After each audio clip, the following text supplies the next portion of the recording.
Greetings, welcome to Manibil. This is hopefully the last part in this series of deconstructing a bit of interview made by Monistic Idealism on the channel with Bernardo Kastrup on Noam Chomsky's Mysterianism and more.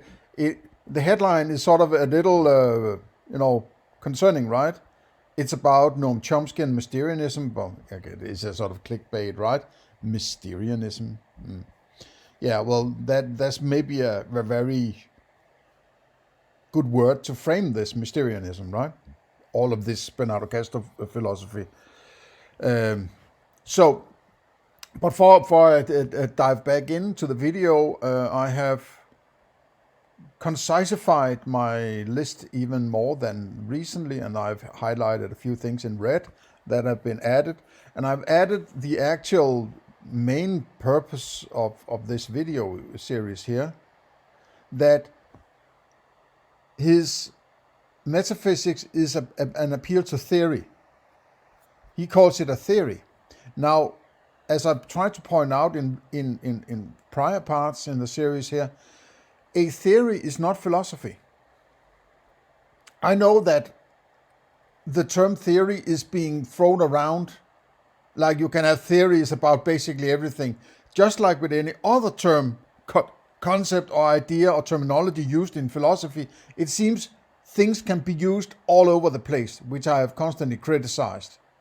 Or I have criticized a lot, at least in recent years, right? That it seems like terms are just being thrown around without clarification. Now, I would say theories are confined to science, right?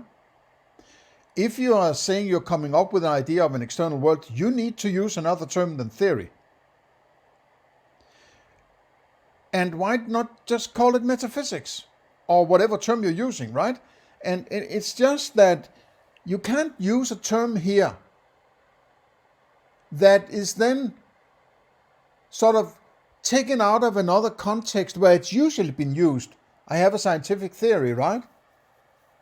And now it's just saying theory over here because I need a term to describe what I'm doing. I'm just saying theory, right? It's not good enough. And I would say, not only does he use the term, but what he actually tries to do is a theory. It is, I think that there's shit going on. Now I'm going to try to give you evidence for why I'm right or why I'm not wrong. I can find evidence that doesn't prove it wrong. As I pointed out, is the whole point of science or the scientific method is what you're doing when you're finding evidence. You're actually not, when you're having the evidence doesn't prove your theory, but the evidence is there to see if you can find things that disprove it, so to say, right? A theory, it points to this should be the case based on what has prior been the case. If you're trying to scrutinize the theory and try to come up with observations, then those observations shouldn't contradict what the theory tries to say, right? Or claims to say.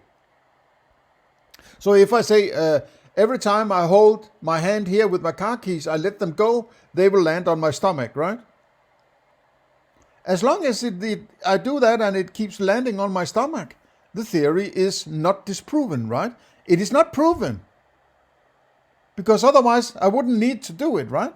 I could just say it's proven, now I don't need to observe anymore, right? Because it's proven. You can't do that. You have to keep observing. That's why knowledge is important, because knowledge is the direct observation of what you tried to predict. But you have to be there in order to justify whether or not it was correctly predicted.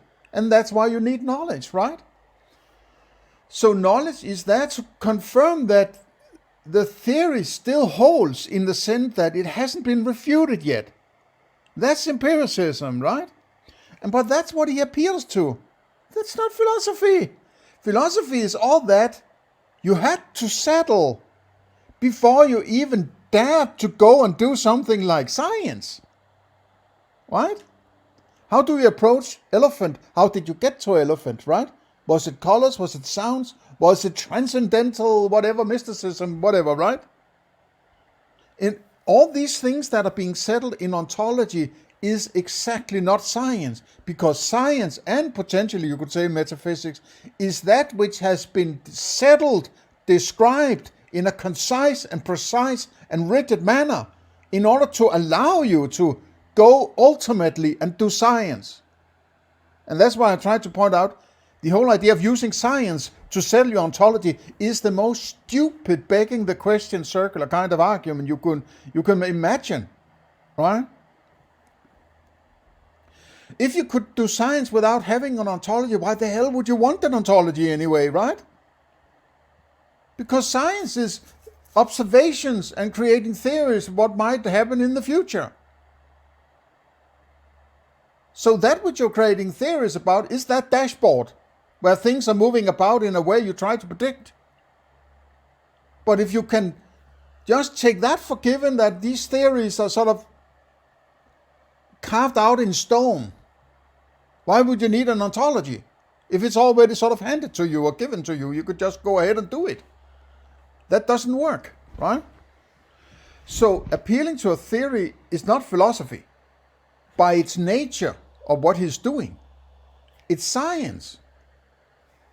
It's a scientific approach. It's a scientific mental approach to things here. But then if he tries to apply it to ontology, that's where you can't use science, right? It's not applicable where he tries to use it. So he claims it's philosophy, but it's actually science. And then he used that science under the guise of philosophy on a realm where he can't use science. That's why it looks like philosophy. So it's fucked up, right? Okay. Some of the rhetorical things I've added down here, rhetoric, I don't know if rhetoric is the best headline, but let's keep it there until maybe you have a better headline, right? But he says in these videos here, and maybe has appealed to it somewhat in other videos than this, he's downplaying the significance of his philosophy. Quote, I call it quote philosophy, right? To probably wrong. Okay, I'm not interested in something that you consider the creator of the so-called philosophy considers it probably wrong. I'm not interested in that kind of philosophy. That is a problem. It's a criticism that I spent 20 years coming up with something. I've written 10 books about it, and I'm trying to revolutionize the world, and I'm working for a foundation that has to, we are on the crusade in a modern renaissance but it's probably wrong, right? And by the way, and maybe I should put that on a list, his partner doesn't need his philosophy, right? His partner, the one he's spending his private life with, intimate life, I suppose, a romantic life or whatever it's called nowadays, with, doesn't need his fucking philosophy. Then he says everybody's trying to tell stories. Okay. It's a bit of paraphrasing. When I wrote, I didn't remember how he exactly put it, but it's a part of this earlier part of this series I've done here, right? It's like everybody's trying to tell the stories. We are coming up with stories about this and that and the other. Okay, so everybody's trying to tell a story. That includes him, right? So he's probably pushing a story on you, right? Okay. And then the last bit here, mind, what he uses to philosophize, he claims is trying to delude itself.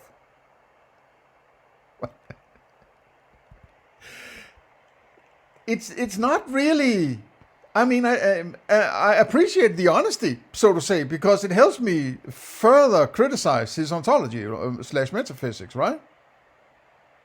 It's almost like I have to get to a smaller font size in order to keep it on one page here soon, right? Let's see how much further it needs to be. I would like to put that one on, that his partner doesn't need his philosophy, right? So I'm going to put that on the rhetoric bit down here. Okay. Let's get back. Let me get back into the video, and hopefully you are going to listen along, right? Let's hit the road, Jack. So this one is actually funny because it does echo illusionists a little bit, but so it's these deeper they say non-conscious mechanisms in a lot of the psychological journals. Mechanisms are making higher order cognitive judgments that make us believe our consciousness make us believe we are conscious, and we cannot step out to observe. So I guess one of the things is sometimes in for example, this video or the last one we had, some guy said, well, of course you think idealism is true, but he's like, it's an emergent phenomenon of the brain, and we think we do because we're immersed in it, I but you would can't like, step out and say, oh, idealism if is I could, false because we're immersed in that consciousness. But that just begs the question. Anyway, my laptop here is So- working overtime to try to No, go ahead. record finish. the stream. So sometimes no, it's I was sort gonna of, just carry on with the rest of that. I'm always Okay, like, but hands continue. off, it might crash, right?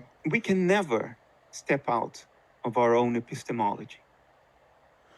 Not only about idealism, but also not about I really want to physicalism, stop not this, about but it's scientific theories, it has locked not up. about even our biography.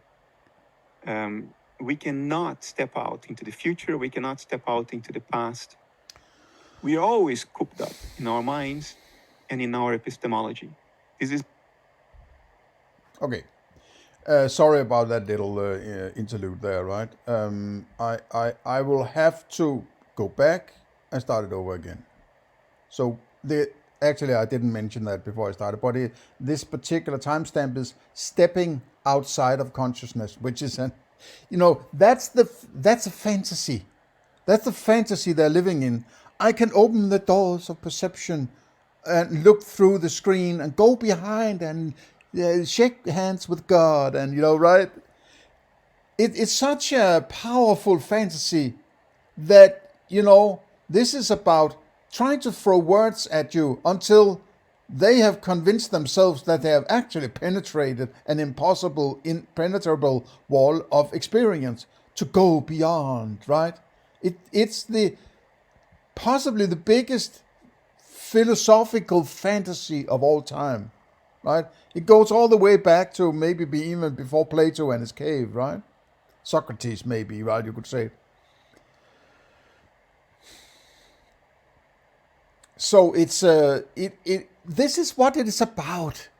I mean, come on, all the other fluff is there to make you think that this is well philosophically argued and scientific, and all this that has been lumped in there to make it look like this is good argumentation. No, what is this? It's a fantasy about getting to your God friend, right? So that you don't have to say that mommy was crazy and dominating you using religion, right? That's just, I mean, everything that goes on in the world comes back to parenting. Everything. Everything. All the shit that people do, all their shortcomings, all their bad psychology, or good psychology for that matter, all their behaviors, all their ideas of what they're allowed to do, and people should be forced to shut up or pay for this or pay for that, all that is based on parenting. It all comes back to parenting. And most people in the world, they feel parents are their masters, right? They stay in a mentality of being children, even if they're 50, 60 years old. I have seen that numerous times. Older people are still treating their even older parents as their masters. They are in a master-slave relation with their parents. When they get old enough and their brains have evolved so much that they're actually able to more or less consciously, metaconsciously scrutinize what their parents told them, when they look back, they will realize that in 99.99% of times, their parents were just full of shit. And all they told them was merely to control their children into conformity, right? It was threatening, it was bullying, it was sophistry, it was manipulation, it was, you can't say this to your mother, oh my God, oh, you have to behave. Children, you have to, even violence, right? Spare the rod, spoil the child idea. Children are born evil according to religion, right? That is what it is. It's child control. It's child abuse. And all these people are living in a world that they cannot possibly push back on parental bullshit, right? So rather they will go and come up with hair-brained mental schemes to justify the bullshit, rather than say, like, Hans Christian Andersen's and, the Emperor's New Clothes.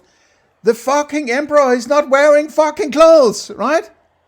No, they will rather say, oh, but it's meta, mind ripple clothes he's wearing, right?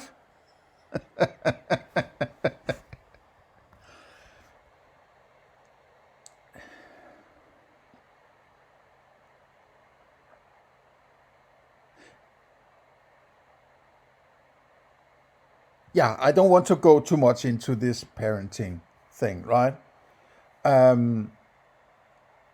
The vast majority of people in the world, and in particular women, are protective of parents.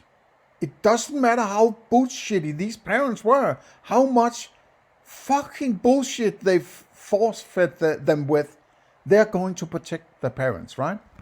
And because parents are then something like government becomes parenting for grown-ups who have been shittily parented as children, right? So now they grow up and say, now government has to control because parenting, right? And it all stems back from parenting. Give me an example of some philosopher who has actually ended up with something like a functional philosophy that has done all the parts.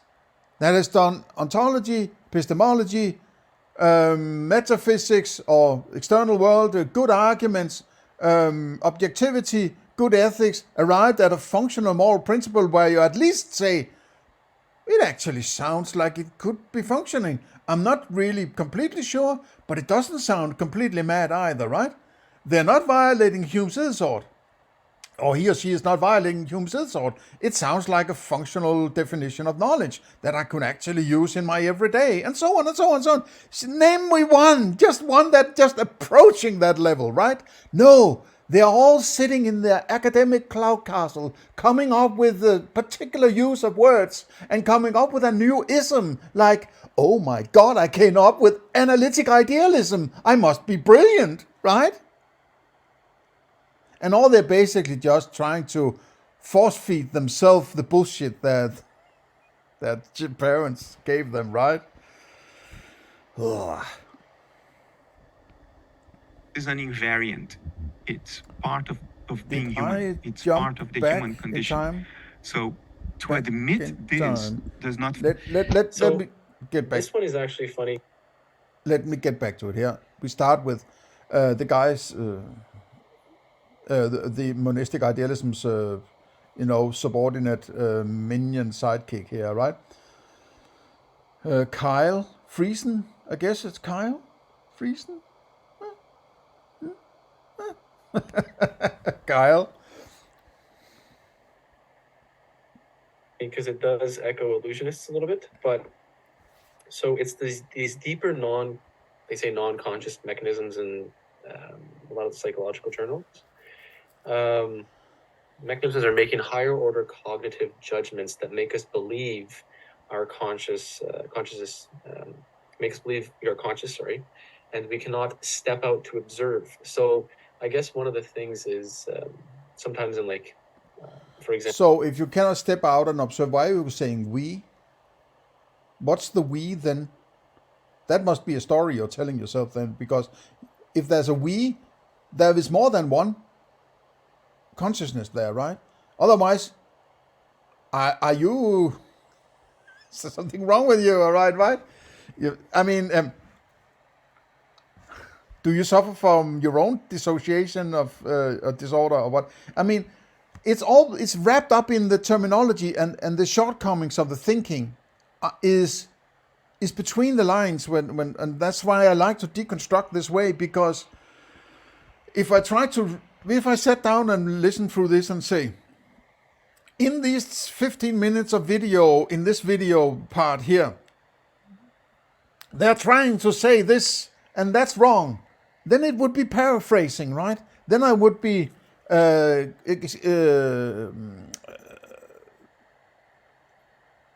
blamed for taking things out of context and so on. And rightfully so, I would say, right? So that's why I would like to say, okay, this guy said this, you listen along with me, he said that, I think this means this means that, right? And that's why I like these kinds of deconstruction, because I get to get this notion of what is said between the lines, but that is lost in the ether, so to say, if I try to listen through it and condense it into a sentence or two that represents what was being said in these 15 minutes or so, right? And all these little hints, they dissipate, right? And this is how it should be done. And you know, you could say that it's a much larger job to deconstruct shit than construct shit. You can make 3 or 4 sentences that it would maybe take me a couple of hours to deconstruct, right? So it's easier to claim something than maybe it's along the lines of Mark Twain, who said it's easier to fool people than it is to convince them that they have been fooled, right? If you don't have a story, you are absorbing a story very quickly. But when you have absorbed that story, it has also been impregnated on your mind, so to say. And when somebody tries to say, no, that was not the right story, you are sort of fighting against your own convincement. What is it called? Your own conviction that you have the right story because you decided that it was right. Now you have to self-censor your own stories, right? That's much harder to get rid of. Therefore, deconstructions are I mean, you can say the moon landing, for instance, right? Just something completely left field here, right? How much time would it take to deconstruct the moon landings to figure out whether or not the evidence that points to whether or not they were actually on the moon is reasonable? But they could just show, 30 minutes of supposed television from the moon, and that's it. Everybody believes it, right? But if I were to deconstruct, for instance, the moon landing, it would take me the rest of my life, and people will still not believe it because they are invested in the story, right? So that's what you're fighting. You're fighting people's psychology. And the reason, one way you can see that you're fighting psychology and storytelling is that in order to get people, you can't convince them of this, that, and the other. You have to use the government and force them using violence and threaten them into submission in order to get them to do what you want them to do, right? I'm not saying that's validate anything like that, but it shows that you cannot just convince people of going left if they want to go right. And if you want them to go left instead of going right, you have to threaten them with murder, right? You have to say you have to fucking pay the fucking taxes because I say so, right? Although you can be shot, then be okay, I'm going left if you say so. Okay, sorry, right? I think the problem is that ultimately it's about ethics. And ethics is very directly correlated with the understanding that people receive from the parents, or the lack of parenting maybe even, right? So when you get to ethics, it very quickly points directly back to parenting. And if there's a different ethics than the parents were force-feeding them, then they are in the cognitive bias, right? Or cognitive dissonance. And what people always choose, almost exclusively choose, is to say, no, I don't give a shit. I'm going with my parents, right? But the parents are also subordinate to that state that are forcing them to do what the state wants. using violence. So that instead of the parents saying the government is just taxation is theft or extortion, right? They are either omitting any moral statement about government, for instance, making the children think that they're virtuous, right? Because if parents accept it, it must be good because parent good, right? And that's why this violence in the system, so to say, can keep going, because parents defend it implicitly, and it sifts down or it drips down to their children and so on, right? But the same goes for religion. And these people are just trying to defend their parental child abuse, right? Rather than, stand up and say, no, I'm not doing this shit, right? I'm thinking for myself. No. They want to get back to God so they can say, oh, okay, because God says in the Bible and so on and so on and so on and so on, right? I would have to conclude that. Okay, back to the video. Example, this video, or the last one we had, some guy said, well, of course you think idealism is true, but he's like, it's an... And that is, what do you mean idealism true? Can it be true? Isn't it knowledge that can be true? What is your definition of true? Don't you need to have a definition or an ontology before you can use terms as truth? Don't you have an ontology that ran all the way to the point where you can say, and now I am using truth to point to that particular aspect I've defined here? So if you're using the term truth before you're allowed to it in the ontology you're using, which is apparently undisclosed, but he's aligning himself with Bernardo Kastrup, and if he does, he's not allowed to use truth because, in my opinion, because he needs epistemology. He needs knowledge in order to say, I know it, therefore it's true. But you can't go the other way and say it's true and therefore I know it. Or can you? I mean, it's up for grabs, right? It just floats in the air. All these terms, right? And as soon as anybody presents a philosophy that is just sort of throwing words up the air, I'm going to grab whatever I need to make this Franken monster of a philosophy I have. I'm not buying it, right? Rather, I'm deconstructing it. Emergent phenomena of the brain, and we think we do because we're immersed in it, but you can't step out and say, oh, idealism is false because we're immersed in that consciousness. But that just begs the question. Anyway, so oops, sorry. No, go ahead, finish then. No, I was going to just carry on with the rest of that. Okay. But we can never step out of our own epistemology. Not only... What do you mean? Epistemology is a kind of philosophy, right? Philosophy is a kind of thinking. So you're saying you can't step out of a thinking. What do you mean by that? What do you, by epistemology, do you mean that which you know, that which you have access to?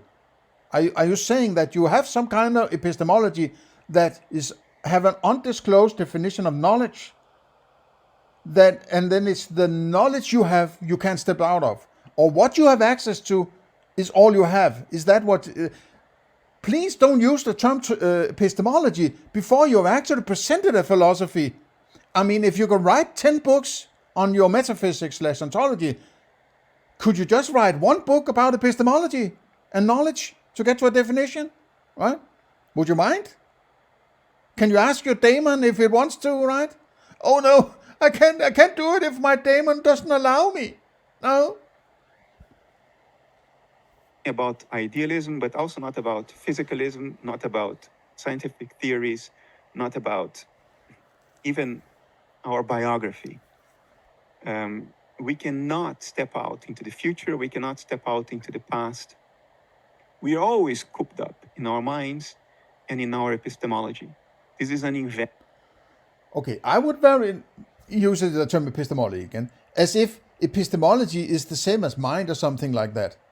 This is also a conflation of the terms again. He's using mind, subjectivity, consciousness, awareness even, and now also epistemology. It's sort of 4 or 5 or 6 terms that are conflated into one big gumbo of something, that Franken monster of a description, right? You can't step out of your epistemology? It's like saying you can't step out of your scientific method. Or you can't step out of your thinking. No, but what does that mean, right?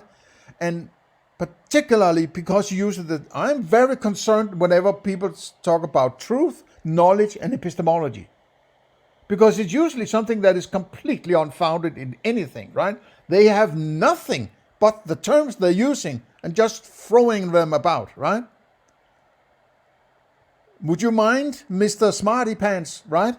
Why don't you write just a short novel or whatever it's called, an essay on rigid epistemology? And it should be, of course, based on your ontology, right? So I can trace it all the way back to that base of yours. Why you have come up with the epistemology and the definition of knowledge that you are actually implying here, right? Rather than just, grabbing these fancy terms on the we can't step out of epistemology. Oh, right? So when he uses the terms this way, he is basically conflating phenomena with epistemology, and by saying epistemology, I would say he's saying knowledge, right? We can step out of what we know, or he can step out of what he knows, and I can step out of what I know. Now, if phenomena and knowledge are the same, so I can step out of my phenomena. So how does he get to tell me what is beyond his phenomena? Right? Is that why he says, yeah, but it's just a theory and it might be wrong? If you can never step out of them, you will never get there. You will never be influenced what is beyond your experiences. Why the fuck would I care about it? Because if it can influence, I am still living in those experiences you're calling epistemology. Then that's all I have. I don't have whatever you can come up with, imagine, beyond my experiences. And I'm really concerned about it because it might be misused. Somebody might go and say, yeah, but I can understand what is beyond your experiences. And then I'm going to inflict my will on you. You have to behave because I went there and came back to tell you that there's something out there you might not be able to get to because you're stupid. You're a fucking monkey. So I have to control you, right?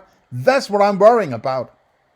Some stupid psycho is going to screw this around, right?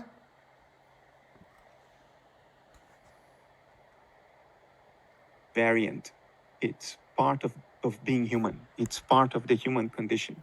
So to admit this does not favor or disfavor any particular theory or metaphysics, because it's an invariant. All metaphysical theories and scientific theories are... Metaphysics, okay, fair enough. If you want to call metaphysics a theory, that's on you, mate. Then you're just saying metaphysics is fucked up, right? Because then you're calling metaphysics a kind of science. But science, as you have said yourself in a recent part here, or earlier in this interview, it's dealing with your dashboard. So your kind of theories are what is beyond the dashboard, but because it's confined to the dashboard. I mean, does this guy even know what the hell he's saying? Is he on top of all his mental epicycles here, right? It doesn't sound like it. It really doesn't sound like it. Arise within our minds, within our epistemology. So this is an invariant. It doesn't favor or disfavor anyone. And then this our epistemology, right? What makes you say our? If you're locked inside your own epistemology, why are you saying our epistemology? Who's the other guy, right? Who are the other ones? Please disclose who they are, the we-ness, right? Anyone. The game is having acknowledged. Okay, so now it's a game. It's not philosophy, it's a game. I'm playing games here, right? I'm playing mind games with you. You should listen to my words, right? This. What is the best account of what's going on based on empirical adequacy, explanatory power, conceptual parsimony, internal consistency, and overall coherence. These are the 5 criteria. Why? These are the 5. Okay, who came up with those? Were they handed to you by your daemon? Were they handed you like Moses on tablets from your mind daddy or what? These are the criterias that I came up with actually, that are sort of universal criterias, and they fit my bill, right? I'm not saying it's not sounds reasonable to approach this kind of standard, but don't present it as if some kind of handed down tablets from up on high or something like that, right? You're appealing to, I have some standards. Let me tell you how much and these standards are supposedly good, right, and correct. And let me explain how much I apply myself to these standards, and therefore my theory must be good, right? It's this kind of sophistry, using terms, using semantics to convince you, right? And creating a scale of best to worst accounts based on these 5 criteria is... No, I don't believe in a matter of degree, right? Either it's good or it's not good, right? If you describe your experience as precisely as you possibly can, right? And precisely, I mean, if I experience color, I call it color, for instance, right? So there's color. The idea of color is in my ontology. It's hard to misunderstand what is meant by color, right? And that goes with sound and taste and smell and so on, right? The 5 so-called senses, right? It's hard to misinterpret it, right? But if you come into interpersonal mind consciousness, dissociated ripple mentality mind god, it's like, okay, yeah, I think I'll go somewhere else, right? I think I'll do it on, if you have to do it well, you do it yourself, right? It's possible. It doesn't give us ultimate certainty, but it is possible to rank our accounts according to their degrees of adequacy to these 5 criteria. Okay, so the game, as I pointed out in the recent one, I'll say, therefore his game is then, okay, I can't convince people of my bullshit, but I can say that the competing theories are vastly, or at least more bullshit than mine. They're less likely to be true than mine, right? So it's a relative game. It's not about getting to good, rigid, perfect philosophy that are actually just dealing with what you experience and what you can construct from that. Using mainly axioms, I would think, right? No, it's about, the other dudes, they're over there, they have some stupid philosophy. So mine is slightly better, right? It's like a car dealership where, across the road there are you're going into that shop there and he points and say, look at those stupid fucking cars over there that can't even drive. It's basically a pile of dog shit on wheels, right? So you have to buy my car, right? It's sort of, my car must be better anyway. You don't even have to argue, because those cars over there on the other side of the street are so bad that in any case, my car is better, so you have to buy that. That's sort of the argument here, right? No, I think I'll build my own car, right? Thank you very much. Criteria. For instance, I cannot refute the flying spaghetti monster being the agency behind the fact that the planets orbit the sun. Maybe the flying spaghetti monster is hidden in a higher dimension and through gravity leak. But this is all mumbo jumbo, politician speak, right? He should deal with the actual criticism. He should deal with these points, not necessarily because I pointed them out, but there might be something there, right? Can you just cherry pick a base? What makes you say so? Why are there no reduction in why it's presented, right? What about the dashboard metaphor? Can you use a metaphor as a starting point? And so on, and so on, and so on, and so on, and so on, right? Rather than, we have to create a scale from 0 to 100. And if all the other theories are at 2 and 1, and mine is at 4, You have to adapt mine, of course, because it's slightly better, because I made the scale, I made the judgment, I made the criteria for judging it, and I created the story, and it's probably wrong, but you have to eat it anyway, right? Fuck off. It's using its noodly appendages to make the planets go around the sun. It is consistent with the empirical evidence. But this account scores very low in the adequacy scale based on those 5 criteria.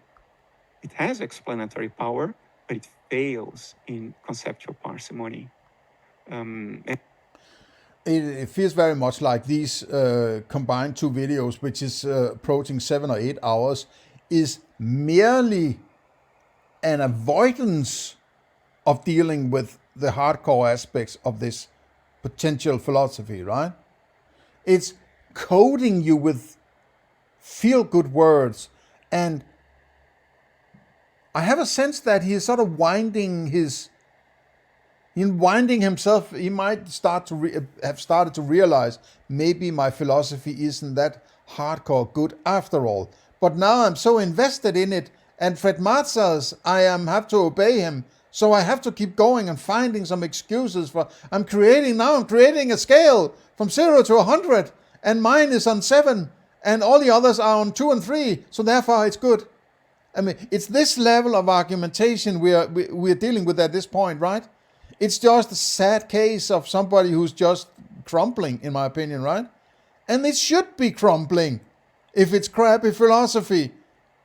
I don't want anybody's crappy philosophy to be rolled out anywhere, right? That's why I'm scrutinizing it. And fails in internal consistency as well, for a number of reasons that I could elaborate on. So we can rank things despite being cooped up in our own epistemology. We can rank things according to more or less objective criteria. I'm ranking your philosophy, and it's at the fucking bottom of the barrel, right? I have my own standards. So why are your standards better? Is that because of PhD or what? So you are self-criticizing your own philosophy that you have wedded your life to, and your economic situation and whatever, right? And I have to believe that you are the right one to judge everybody's philosophy, including your own, and put them on a scale. It's like letting the fox guard the hen house, right? It's something. I mean, it's stupid. It cannot be a neutral judgment, right? Give me a fucking break, man, right?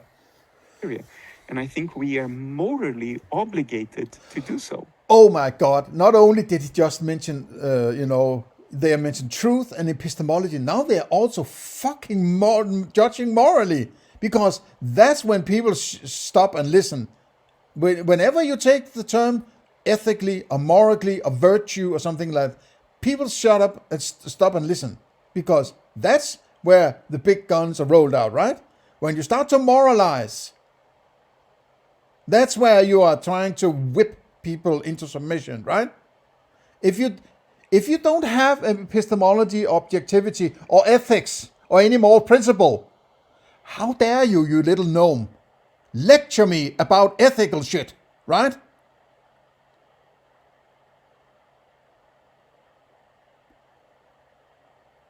Maybe you should, take some good medicine and try to weed out that demon of yours, right? And then go and write some serious philosophy on epistemology, objectivity, science, and ethics, and piece it all together with your fucked up ontology, and let me see how you arrive at these things before you start to lecture anybody about morality, right? This bossing around shit, I have no patience with it. And then if we do that for the different metaphysical options today, I think idealism comes out on top. It is the most parsimonious because it does not require any type of existent other than the given, which is a mental state, which is where... Other than the given, who gives? Who gives a crap? But who's giving ontology? Who's giving you shit? It's the worst argument in the world. It's just given, so I don't have to argue. It's just given to me. by my mind daddy. He said, you can go and use this. Yes, everything is mine because I'm mind daddy. You can use that. You don't have to argue because I say so, right? Damon. Matt Damon. Maybe it's Matt Damon living in there. I don't know. The Martian. No, but this is approaching Politico, right? It's approaching. It's tilting towards crowd controlling people. You are all misguided little minion peasants out there, right?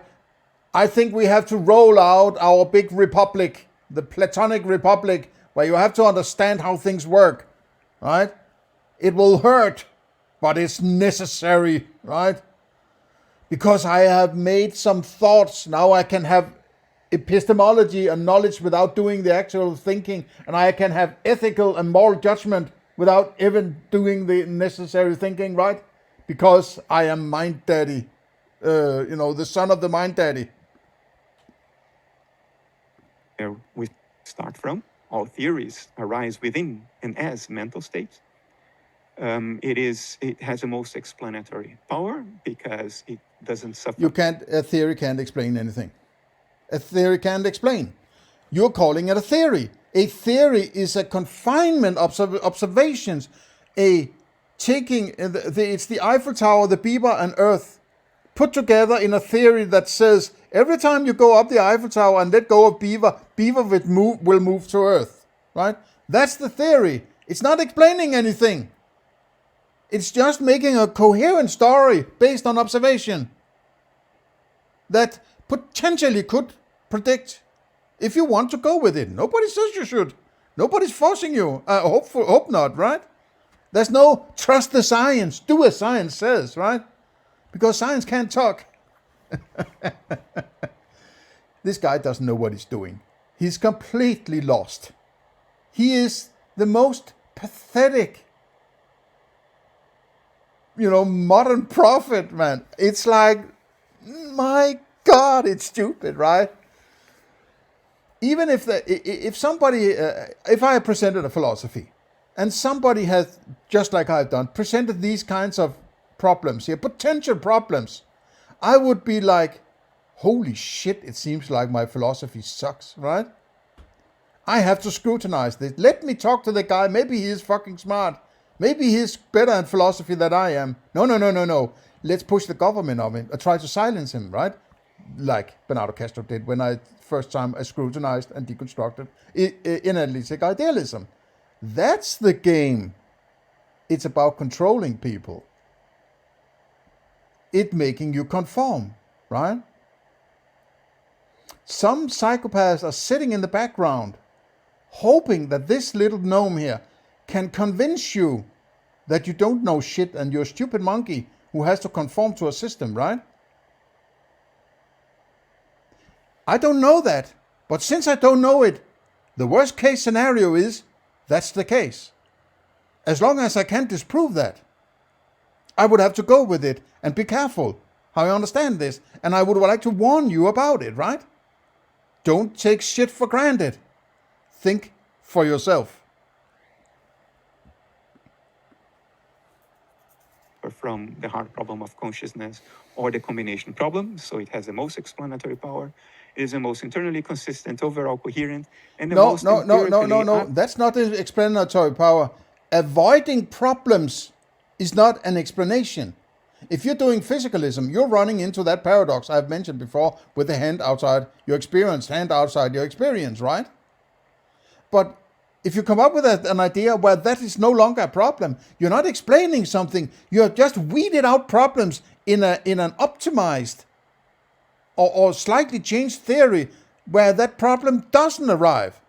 But it's because of the change of the theory. It's not because you're explaining anything. Don't you understand that? And you call yourself a scientist? Fuck off, man. Because it is consistent with the fact that physical realism is experimentally now refuted unless you entertain some vague theoretical fantasies, and also with the fact that the richness and intensity of experience in some Oh, there are the buzzwords: richness and intenseness, and profound. These words are like, oh my God, yes, it's so nice when you do that, right? Oh my God. cases can be inversely correlated with the amount of brain metabolism. So I think it's the one that scores best. But in saying this, I am not denying that I am always cooped up in my mind and my epistemology. And so are you, and so is everybody else. That's an invariant. All we have to be able to put things in a hierarchy of more plausible to less plausible are these 5 criteria. And I think we are morally obliged to apply these 5 criteria objectively. So now as he best. moralizes again. Now he says, I can't argue for this shit. So I have to appeal to some undisclosed ethics and morality I've cocked up in my weird mind, right? In order to say to you, you are morally obliged to this. This is what power structures always do. They start to moralize without having anything. And that's why maybe religion works to some extent, because they're always appealing to a book that was written 2,000 years ago by God without any clarification, right? But at least they can say, but it says in the book, and therefore you have to do it, right? He just says, I came up with it. Hey, magic word, morality, therefore you should do this. Fuck off, man, right? Do you think I'm biting on that? Ugh. 157, so illusionism and consciousness. So I'm jumping down to this one. I want to take this one, reductionism. I don't know if it's about reduction, but it's up the alley of this thing I'm doing right here, right, and the criticism. Reduction, I would like to know about that. Oh, no, I'd like to understand what the going to say about that. I mean, that would be good. I mean, we'll send the video to him, and then he can see what he thinks. But he does posit this after we do talk a bit. He says, my argument is only against views that posit that both A, physical structure, and B, macro consciousness reduce to the fundamental consciousness. And that does sound like analytic idealism. But if it does. Sorry? Macro subjects reduce to the one Right. subject. And physical structure. Physical structure is a representation of the dynamics in that one subject. Mm-hmm. In the subject. Right. So Oh yeah, right. Yeah. Oh, yeah. Sure. There's no impure idealism here. It's just one ontological substance. Only one thing. This one thing is not extended because okay. So if it's one thing, okay, this is the mind trick, or the trick of the mind reference in his philosophy. Then he sort of always say, oh yeah, but it's mind everything. You can't come up with shit. I'm controlling the narrative here. Everything is mind. So shut the fuck up, right? Now I'm going to step in and say, everything is mind, which is basically saying, I am everything. I am controlling my mind here, right? He's a dissociated dictator of some kind, mental dictator, right? He's trying to take over the narrative, right?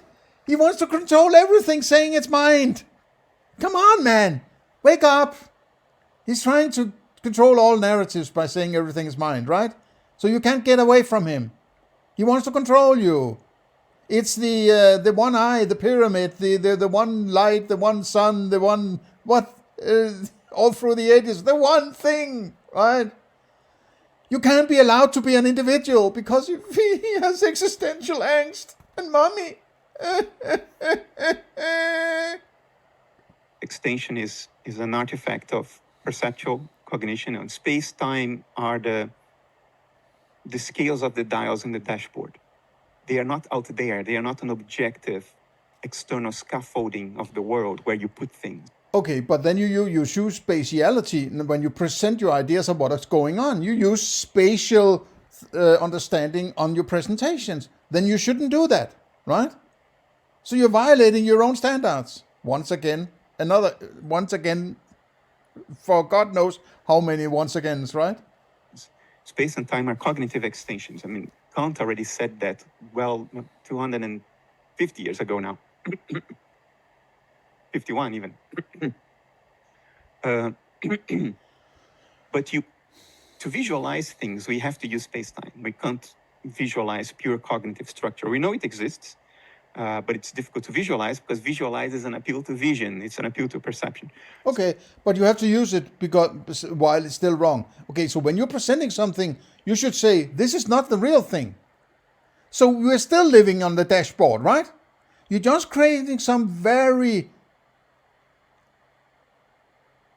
simplistic abstractions that are supposed to represent something going on outside your experience. And because it's very abstract, and it's not saying bicycles and tomatoes, but it's ripples or something like that, right? Then you can get away with it because it's so abstract that it can sound plausible and you can get away with this bullshit, right? So we can visualize this one subject as an extended field. It is the fabric of space-time, put it that way. And all the diversity of nature, the diversity of states in nature. All the diversity. How can there be diversity if everything is mind? So everything isn't mind, right? This is this sophist trick. The duality of at one point is everything is mind. Oh, now there's diversity. Now, if you can say while he's saying everything is mind, at the same time as he's saying there's diversity, then he can get away with as many categories as he wants under the guise of actually claiming that they're all the same thing. That's the trick, right? So he doesn't have to make an actual ontology where he's clarifying what follows from what and so on, as I've done in my ontology, right? But he can just say, yeah, it's dashboard or everything is mind. So let me just tell you about what is going on beyond the dashboard, right? Arise from particular patterns of excitation of this one field. Think of it as a lake. A lake. No. Stop your fucking metaphors, right? Why don't you describe exactly what is your experience, right? Because you can't or you won't. Because you don't want direct experience. Because then your ontology will be dependent on direct experience. You have to stay in abstraction land. Otherwise, you can't get away with all this shit. Therefore, that is why I am so hung up on describing direct experience as the ontology. And that direct experience is classified using a reduction base within ontology as the explanatory, quote, power of your ontology. So that everything is connected and I can't get away with shit and bringing it in out of nowhere, right? That's the rigidity of my and should be my philosophy ontology and should be of yours, in my opinion, also, right? Can ripple in many different ways, depending on the wind, the strength, the direction of the wind. You can have ripples of going in multiple directions, heights, width, frequencies. Is it just me, or does it feel like when he comes up with these abstractions, right? He claims it has more explanatory power. I have the opposite notion. It creates so many questions that are left unanswered.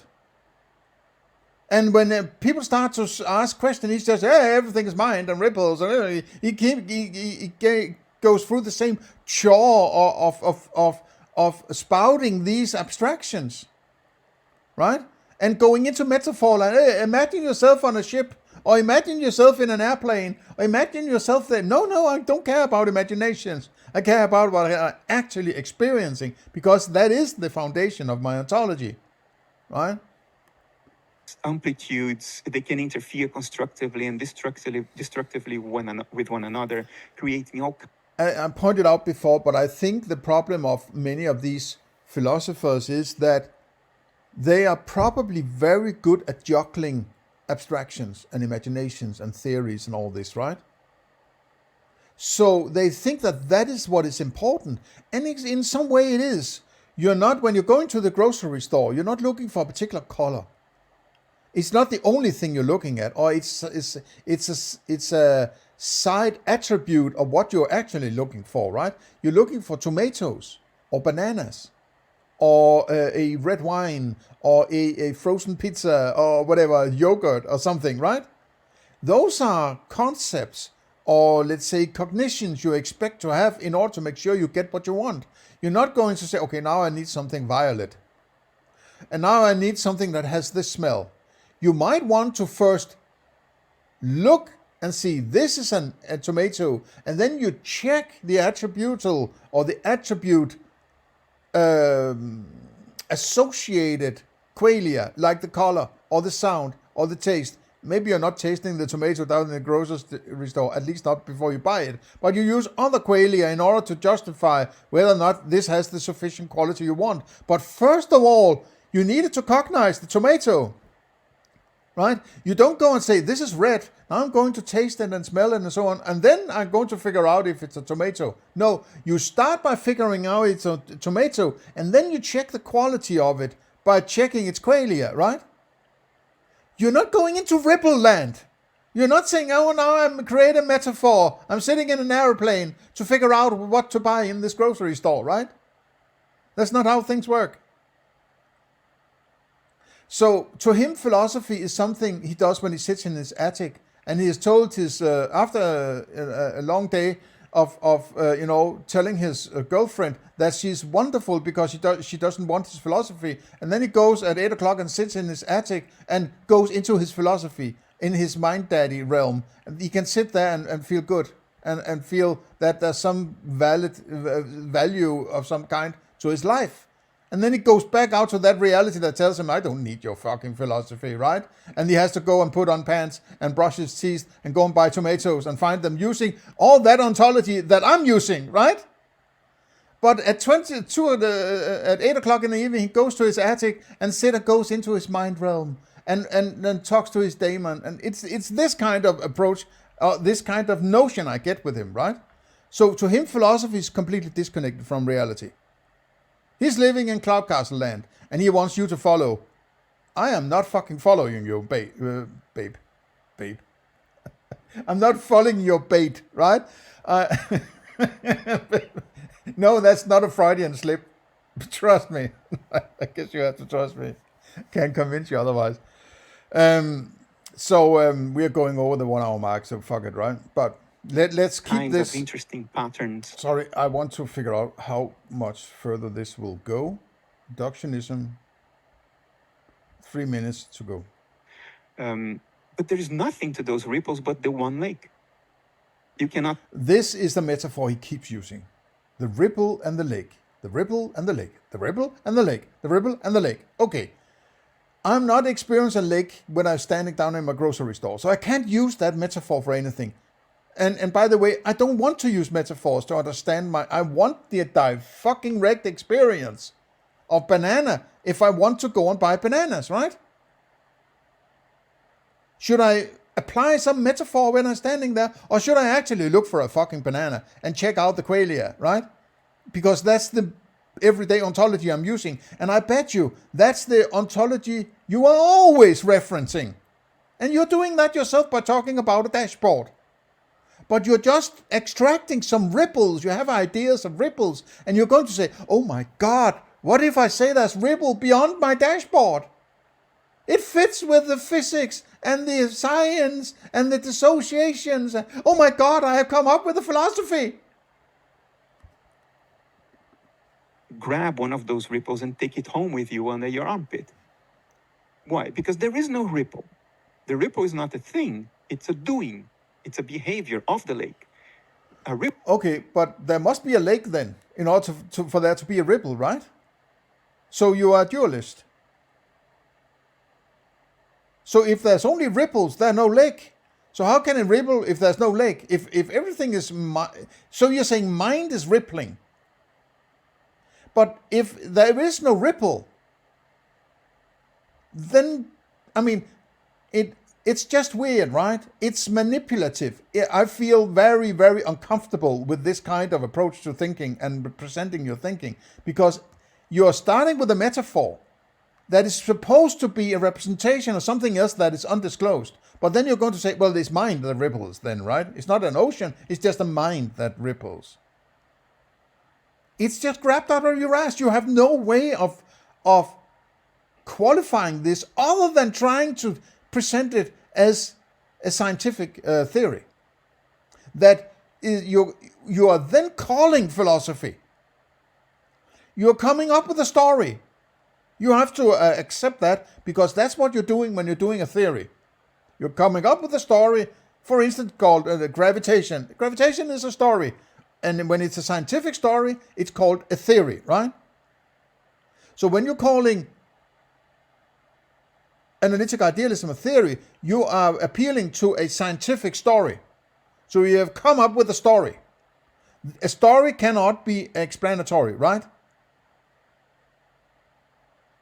You can't explain something with a story. I can create a story about bananas in the grocery store, but that doesn't explain banana, does it? I could call it a crummy bummy, right? Yeah, it's actually made of crummy bummy. Okay, but I still have to go and find the fucking banana, right?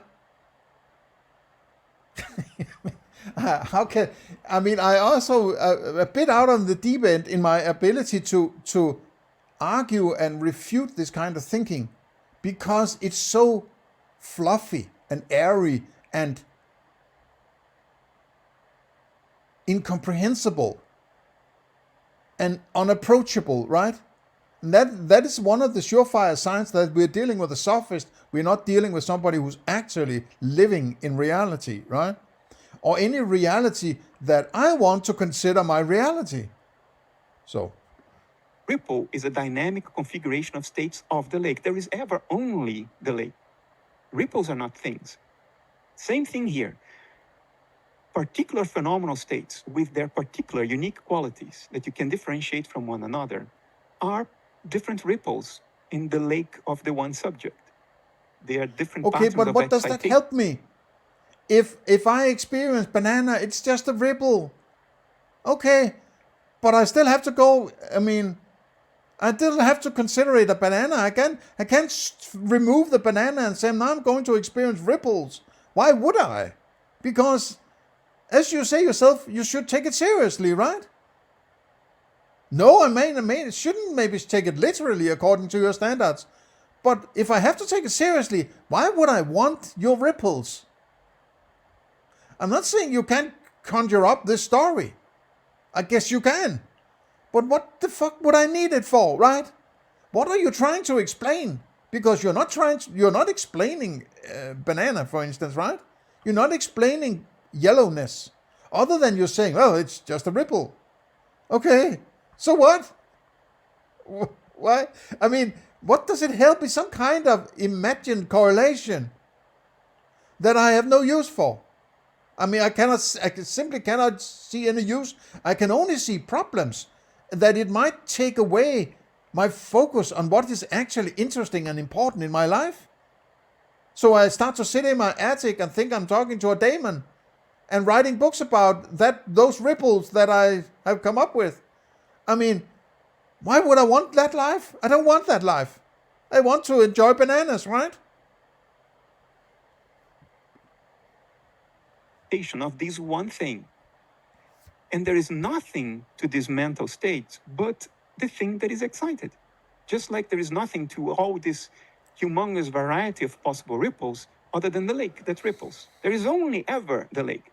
So this diversity of the states of nature can be reduced to just one field of subjectivity, just like all the different ripples. Yeah, in your mind it can be reduced, but these are correlations. These are mental metaphysical correlations that are grabbed out of nowhere, right? Because you have cherry-picked them. You say so in your thesis or a defense of the thesis. This is just cherry-picked. You don't use the term cherry-pick, but you can just choose it. And now you are explaining it because you chose it. It's beyond stupid, man, right? I would advise that you think very, very, Mr. Bernardo Kastrup, you think very carefully about what you're doing here, right?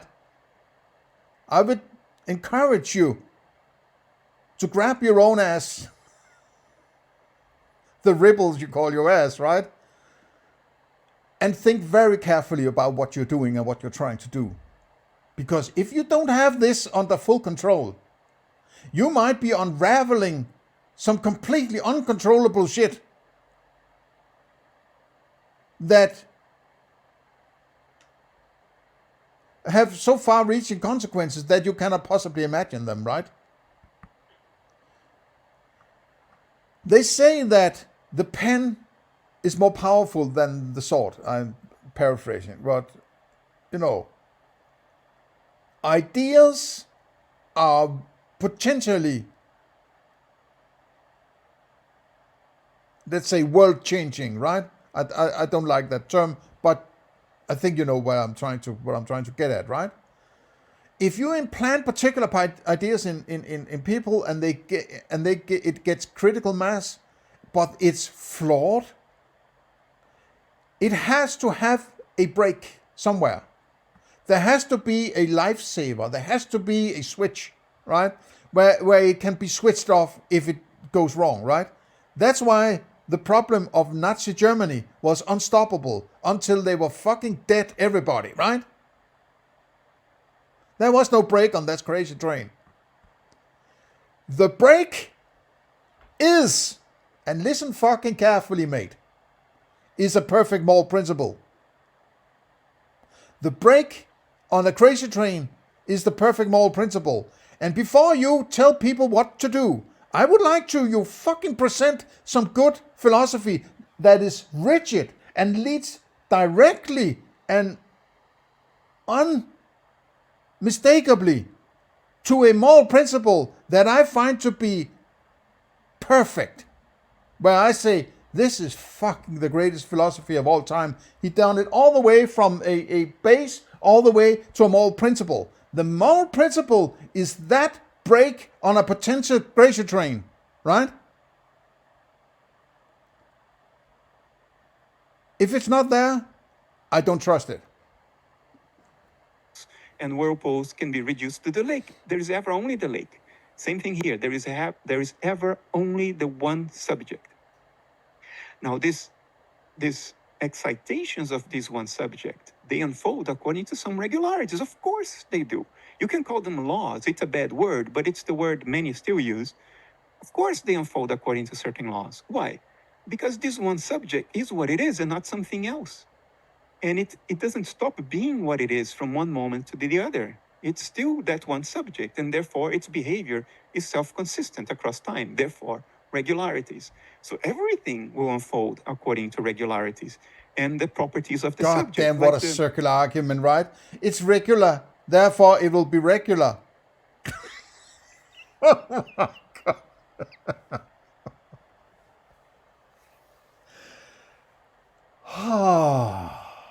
I've cherry-picked a base called mind, and it is everything. And it does what it does because it is what it is. Therefore it's regular, and therefore it will be regular for all time. My God, it's brilliant, right? We talked about earlier, the length, the elasticity, the diameter, and the weight of the guitar string determine the notes it can play.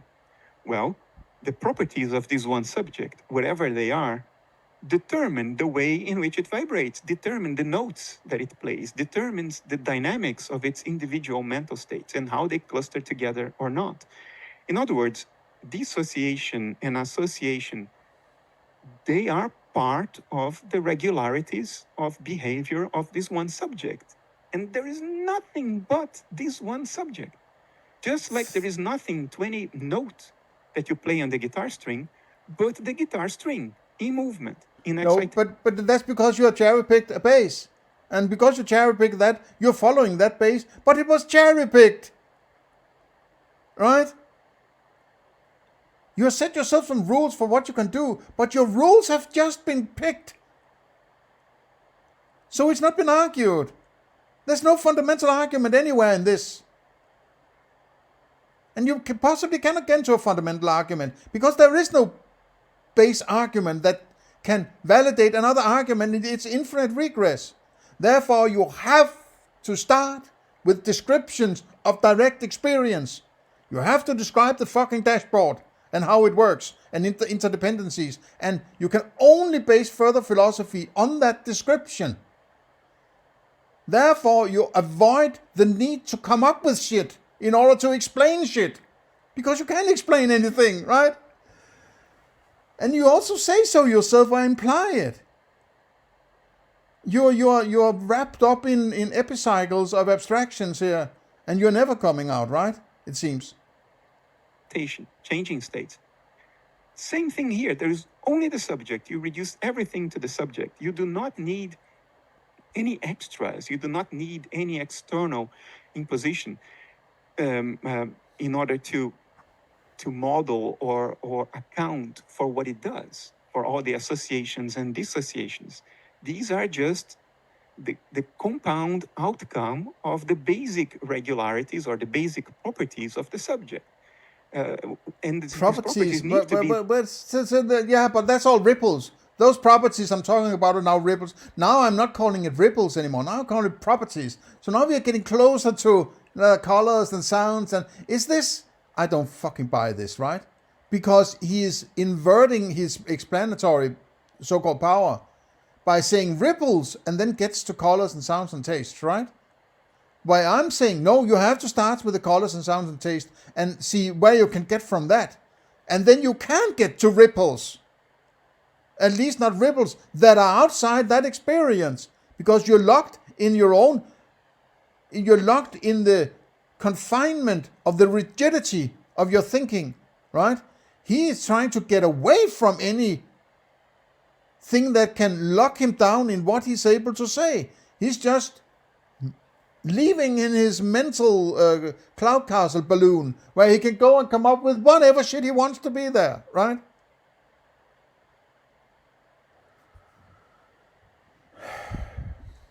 There, this subject is what it is and not something else. So it has certain properties and not other. I don't see any reduction now. This timestamp is over, right? I didn't hear any reductionism there. But maybe it's just me. Philosophy and word games, reducing space-time.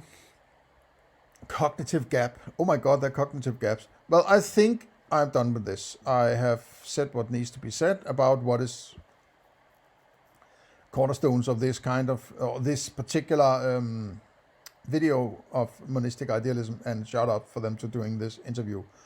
I hope you enjoyed. I hope that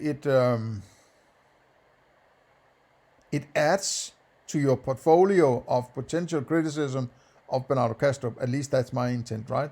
I find this to be highly atrocious, this philosophy. And, you know, way back when I heard about Bernardo Kastrup for the first time, I was actually like, finally somebody's talking metaphysics. And then I realized metaphysics, what I was talking about was actually ontology. But he's metaphysics. And then metaphysics is talking about something that is beyond ontology. And that's why I suddenly realized, oh my God, there's something missing in my philosophy. Let me, or something that's unclarified, or undissociated, let's say, that should be the difference between ontology and metaphysics, right? And what they're actually doing when they're doing that. And this led me down this rabbit hole of how crappy his philosophy actually is, at least according to the standards I would like to be there, right? Okay. See you in the next one. Bye-bye.